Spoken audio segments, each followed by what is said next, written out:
दिल्ली में जो माहौल बनाया है, ये दिल्ली की रूलिंग पार्टी, दिल्ली की मतलब देश की रूलिंग पार्टी जो है बीजेपी, उनके नेताओं के द्वारा डायरेक्टली इनके द्वारा बनाया गया है।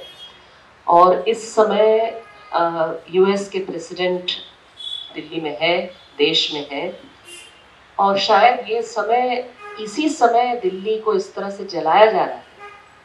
तो इस समय अब तो पूरी दुनिया को कहना होगा कि पूरी दुनिया थोड़ा देखे भारत की तरफ, कि भारत क्या लोकतंत्र कितने बड़े खतरे में है।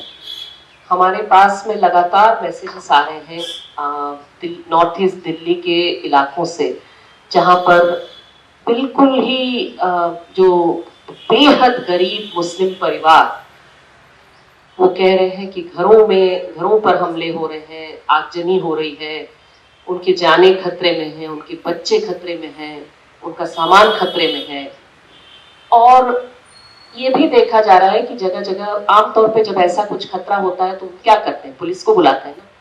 लेकिन पुलिस को अभी किस मुंह से क्या कहें कहने को, क्योंकि पुलिस इसे नहीं रोक रही है, पुलिस उल्टा इसे करवाने में मदद कर रही है, ये साफ नजर आ रहा है। और दिल्ली पुलिस सीधा अमित शाह के अकाउंटेबल है।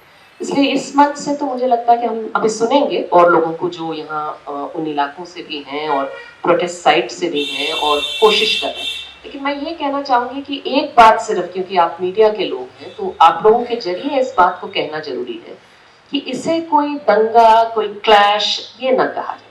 अगर कहीं भी सीए विरोधी प्रदर्शनकारियों के द्वारा कहीं कोई अराजकता हुई हो, कहीं कोई गलत हुआ हो, तो बिल्कुल उस पर आप कार्रवाई करें।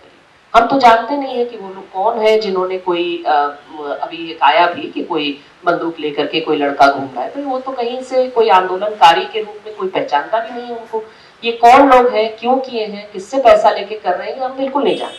अगर किसी ने इस तरह से किया है तो उन पर आप कार्रवाई जरूर करें। लेकिन इसमें ये जो अभी चल रहा है, ये प्रदर्शनकारियों पर ही नहीं, ये कोई आम लोगों पे, जो लोग जो हिंसा कर रहे हैं उनके ऊपर नहीं हो रहा है। अब ये बिल्कुल मुस्लिम गरीबों के खिलाफ एक दंगा बनाने की कोशिश, एक हिंसा, राज्य प्रायोजित हिंसा करने की कोशिश हो रही है और वो बढ़ता जा रहा है। बिल्कुल सही कहा बालाजी ने कि इससे पहले दिल्ली ने इसे 1984 में देखा। उस समय सरकार अलग थी, निजाम अलग था, लेकिन उस समय विक्टिम्स सिख कम्युनिटी के थे। इस बार विक्टिम्स मुस्लिम कम्युनिटी के हो सकते हैं। इसे रोकने के लिए अब भी जरूरी है कि हम अपने सरकार को और पुलिस को जवाबदेह ठहराएं और कहें कि इसे रोकने का जिम्मा आपका है। अभी आपको करना चाहिए, देश की सरकार को। दिल्ली की सरकार का मैंने अभी भी देखा कि चीफ मिनिस्टर के द्वारा शांति के लिए अपील करते हुए कुछ बयान आया है, अच्छी बात है। लेकिन हमें लगता है कि बहुत जरूरी है कि एकदम जितने विधायक हैं, जितने लोग हैं, सारे लोग सड़क पर उतर करके एक तरह से यहाँ पर हिंसा रुके। इसके लिए क्या कोशिशें होनी चाहिए, हो सकती हैं, इसमें बिल्कुल लगने की जरूरत है। बस एक बात और मैं कहूंगी, उसके बाद हम लोग सुने और लोगों को। देखिए, मुझे लगता है कि जो आंदोलन है, देखिए ऑलरेडी हम लोग आज का प्रेस कॉन्फ्रेंस कर रहे हैं तो इस हिंसे की स्थिति पे, इस भयानक खतरे की स्थिति पे कर रहे हैं। लेकिन हम याद रखें कि बैकड्रॉप क्या है, हम याद रखें कि आंदोलन किस बात पे चल रहा है। आंदोलन दंगा नहीं है, आंदोलन चल रहा है देश के संविधान को बचाने के लिए।